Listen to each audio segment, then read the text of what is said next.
everyone. Welcome to a little bit of a somber segment of Finding a Better Way. So I'm sure everyone's heard by now that the actor Chadwick Boseman has passed away at 43 due to colon cancer.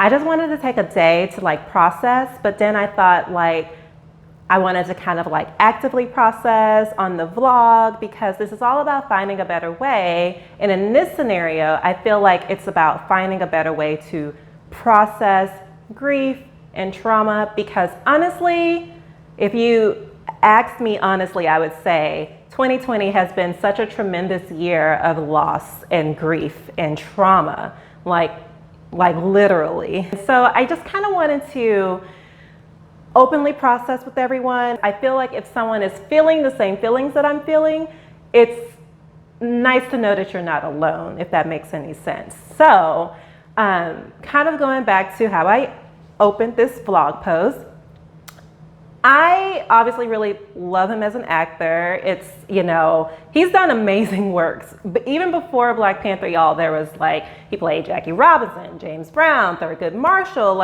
These were iconic films because they represent iconic figures in Black history. And of course, as King T'Challa, that was amazing. That was epic in of itself.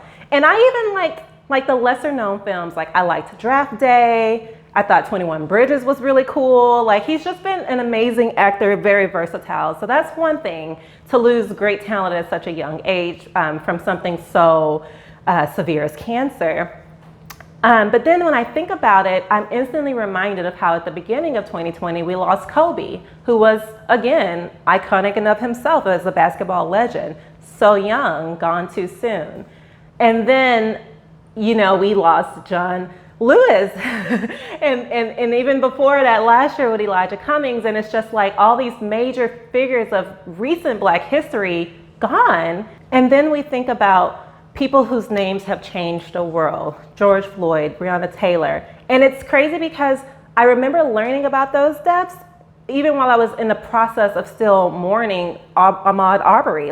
We had just learned about what happened, a little bit after the fact. And then here comes these next cases. And it just seems like it was never ending in 2020. It was just death upon death upon death. And on a personal note, in my own church family back home, since I've moved here to San Antonio in last year, summer of 2019, there's been so many deaths.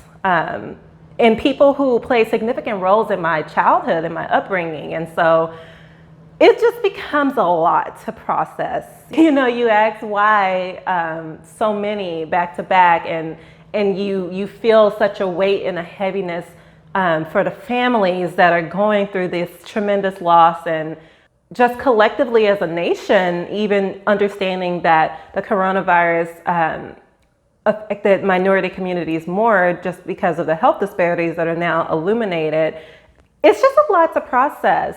I was reading this article from this licensed professional counselor, and I think it was Psychology Today, that talked about the pandemic as being a type of trauma because of the unpredictable nature of knowing when the deaths will come, who will be affected by it. You can deem that as a traumatic experience that we've all been undergoing this year. And so when I think about my own community and thinking about the pandemic and the stress from that, but also the stress and the grief from having to have dealt with all of this tremendous loss, if you're feeling overwhelmed with an intricate array of emotions, you're not alone. And I want to normalize that, because I think that we feel as if we can't cry over people who we don't know technically, but we can. And we can also feel the weight and the heaviness of what that means for our society. With these recent deaths, some of the things that have come up in me is to recognize why they were so legendary and why their legacy should continue. And their name should never be forgotten. It's a lot of emotions. There's grief, there's trauma, there's sadness, there's pride for what their legacy meant. There's invigoration to do more, act more in the name of those who have passed away. And so I was going to suggest that you consider it grief and trauma, because I think that maybe those are terms that we don't quite associate with the things that have transpired in 2020, because we almost feel like we don't have the right to call it that. But I think that we do, and I think that we should process it in like a formal manner. If there are like grief counseling groups or trauma recovery groups, like I don't think that's out of the realm of necessary for what we've endured in 2020. And so I guess I just wanted to encourage anyone who might be feeling like me. I think we're all still processing everything that's transpired since 2020 began, and it's gonna probably take a while to really work through those emotions. Another emotion is anger you might be feeling. It could just be literally from the trauma of the pandemic amidst all the other social upheaval. Like, that can make you angry for no reason. And it's not for no reason. You might feel like, oh, why am I more irritable? Why am I, have a shorter tolerance for things? Well, look around. Like, it's been a year and it's not even over yet. So I just wanted to encourage everyone to find the resources and the mediums through which you feel like you can be able to process everything that's gone on in 2020, whether it be podcasts, books, groups, therapy.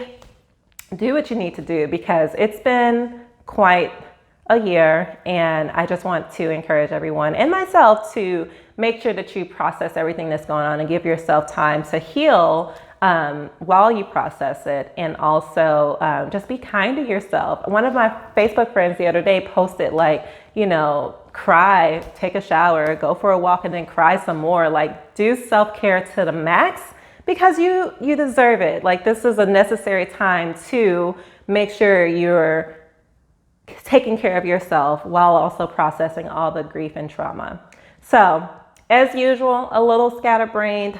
I wanted to come in raw and unfiltered to just express my genuine emotion, and hopefully it's helpful to someone.